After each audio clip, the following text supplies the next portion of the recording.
Bansa? Laki ng bulig. Oh, konti ba? Marami rin pala. Marami.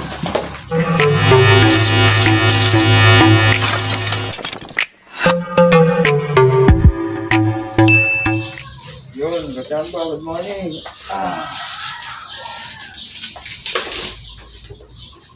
Matusok ko pa lang ito yung gulong ko. Matiyo ko.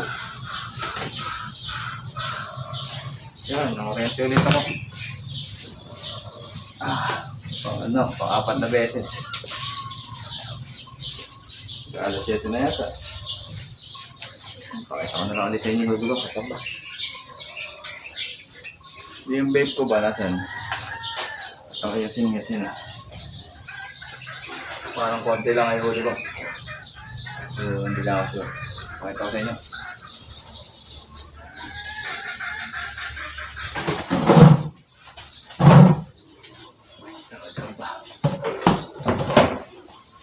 Bago ako pumasok sa trabaho na ako, pangangisda na ako. Pambenta na naman. Hindi ko sure kung marami. Hindi ko na matandaan. Wala, konti lang. Konti lang at ano. Pang bansa? Laki ng bulig. Oh, konti ba? Marami rin pala. Marami. Dami na. May tibo pa ba yan? Meron. Opo. Natibo ko ngayon gulong ko eh. Oh. Ayun, butas. Asa isa? Yari na. Baka lumusot na. Diyan ba? Marami rin pala. Daddy, nandito yun na. Ha? Baka lumusot na rito sa Ito, meron buta. na po ako.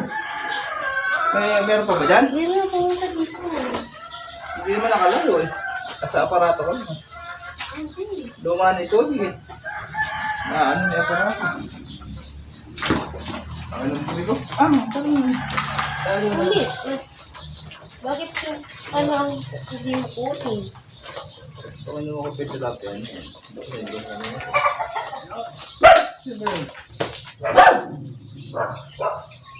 Matami. Oh! Nandun.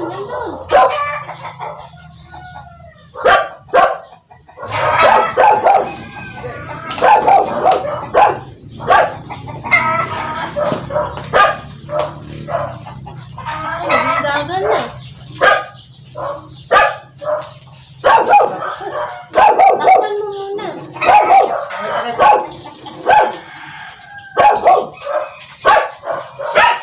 Laki!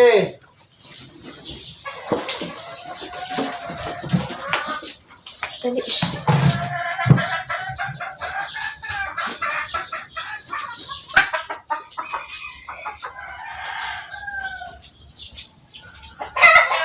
May bomba ka ba dyan?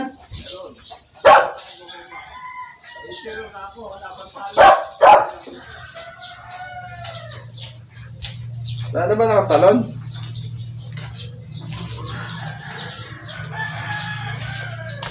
Yung kachamba, dumating si Fred eh. Ang hiram ng goma. Kauwi ko lang sa pangurente. Siya naman ngayon ang gagamit ng goma. Pangurente naman siya rito sa sapa namin. Ang dami raw huli ni Fred kahapon. Napakadami daw ng lahat. Laki ng bulig mo.